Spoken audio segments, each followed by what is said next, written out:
Dragon's First Christmas, written and illustrated by Amber Wallace. Deep in the enchanted forest, where creatures of all sorts hide from the human realm, they start to decorate for the holiday season.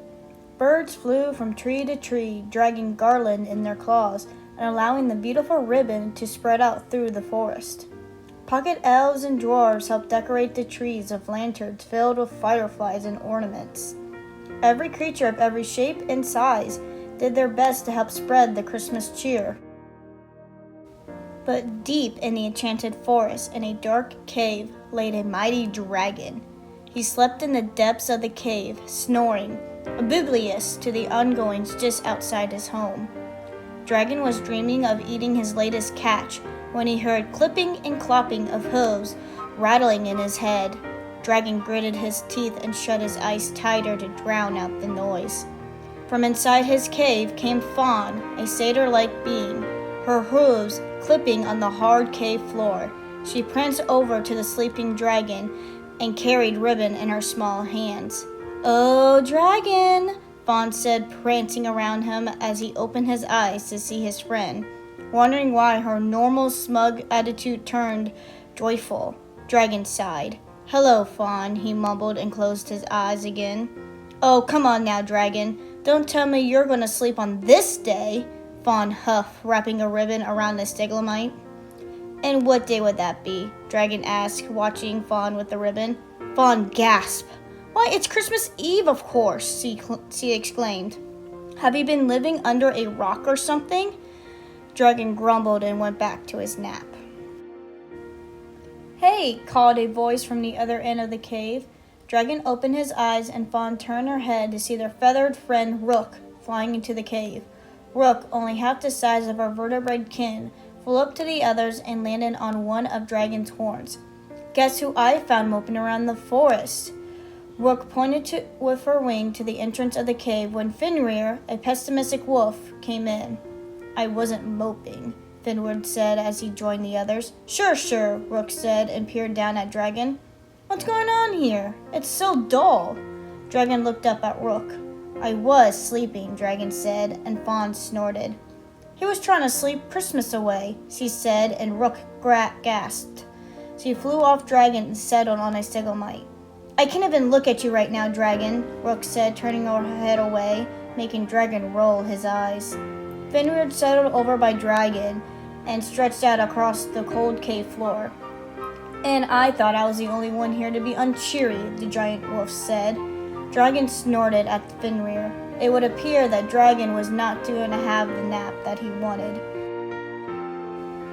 They suddenly heard humming coming from the other end of the cave.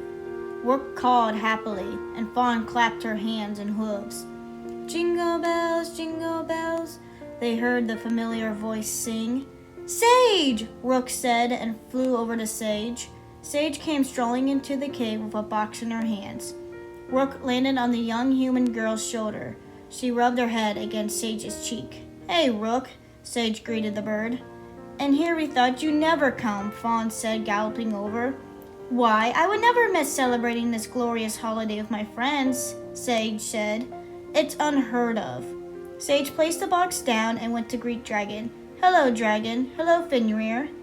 "Hello, Sage," Fenrir said, monotone, making Sage giggle. "Nice to see you again," Dragon said, bowing his head to allow Sage to stroke his snout, and glad that she had finally showed up. Dragon wasn't sure if he could handle the other three by himself. "What's in the box?" Rook asked, peering inside as Fawn rummaged through it. "Oh, that's our Christmas decorations and my presents to all of you." "Present!" Rook called gleefully. "Ooh, gimme." Sage shooed Rook away from the box. "Not until tomorrow, Rook." "You might want to hold off from giving Dragon his gifts, Sage," Fawn said, taking out a wreath from the box. "Why is that?" Sage asked, looking at Dragon, who turned his head away. "Maybe Fenrir's gloominess is finally rubbing off on him," Rook said. "If only," Fenrir said, "that I wouldn't be surrounded by so many jolly folk." At Fenrir's comment, Rook stuck her forked tongue out at him. "Come on, everyone, behave," Sage said. She turned to her friend. Why don't you like Christmas, Dragon? Dragon looked at Sage.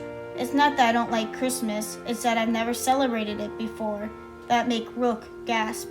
Oh, you poor thing, she said and shook her small head. Rook, Sage said, giving Rook a look and turning back to Dragon. Well, we're just gonna have to make this the best Christmas Dragon has ever seen, now won't we?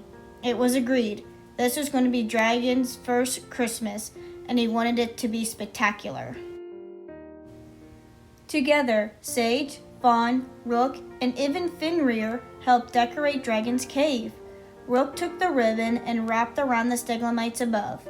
Fawn put up bows, stockings, and the wreath up on the cave walls and rocks. Sage and Fenrir went out and brought back a small evergreen tree where they placed it in the back of the cave.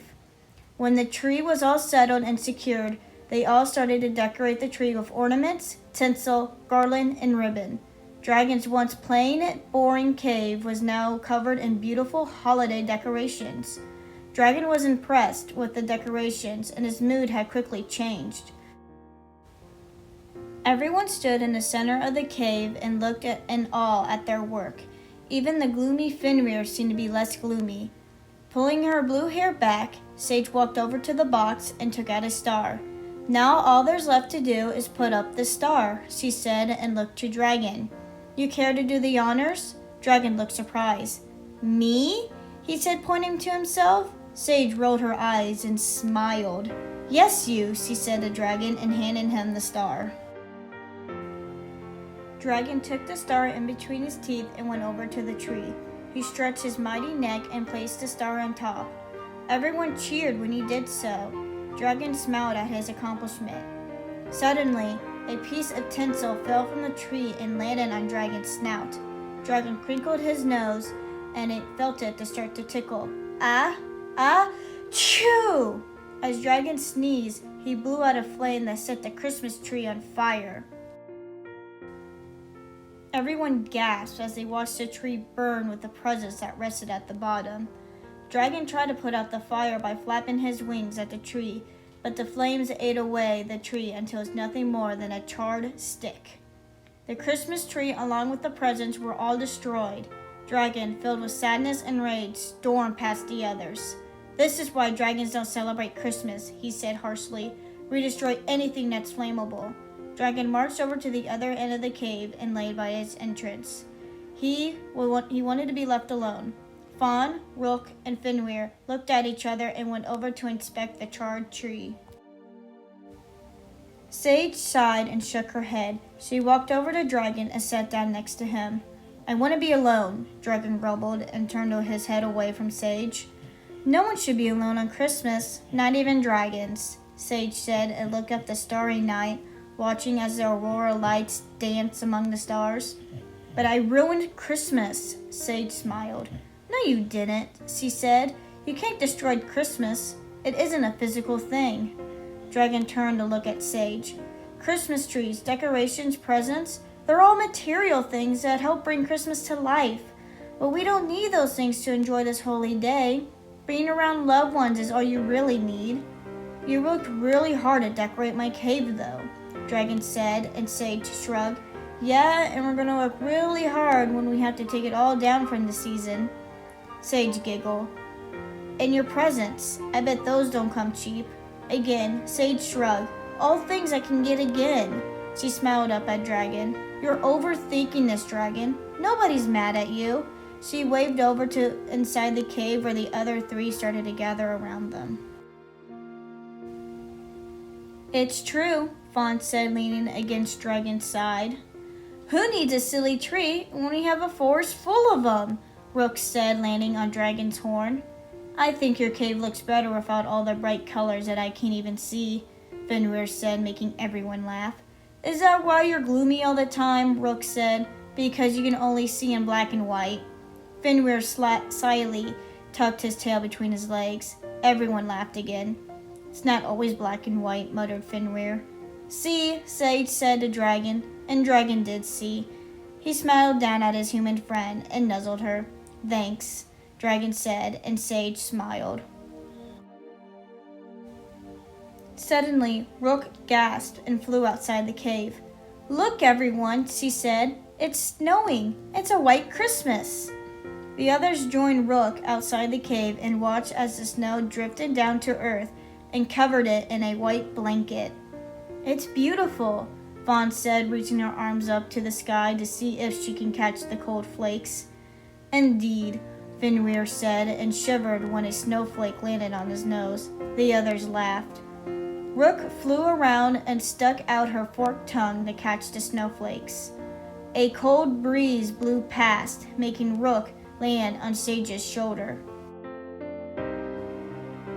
"Hey," Fawn said, getting an idea. "Why don't we all go back inside and I can play my flute?" The idea sounded wonderful to the others. They went back inside the cave and Dragon blew a small fire to help keep everyone warm. Fawn took out her flute from her belt and began to play a song. This was indeed the best Christmas Dragon has ever had. "Hey," Sage whispered to him, "next time we'll have someone else put up the star." Dragon chuckled at that. "I think that would be for the best," agreed Dragon. "Merry Christmas, Dragon."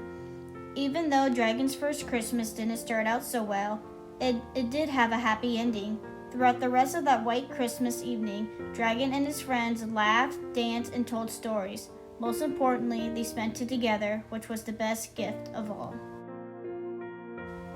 Thank you for listening to Dragon's First Christmas, written and illustrated by Amber Wallace. You can find Dragon's First Christmas on Amazon and Barnes&Noble. You can also follow me on my social media to stay up to date with all book-related things.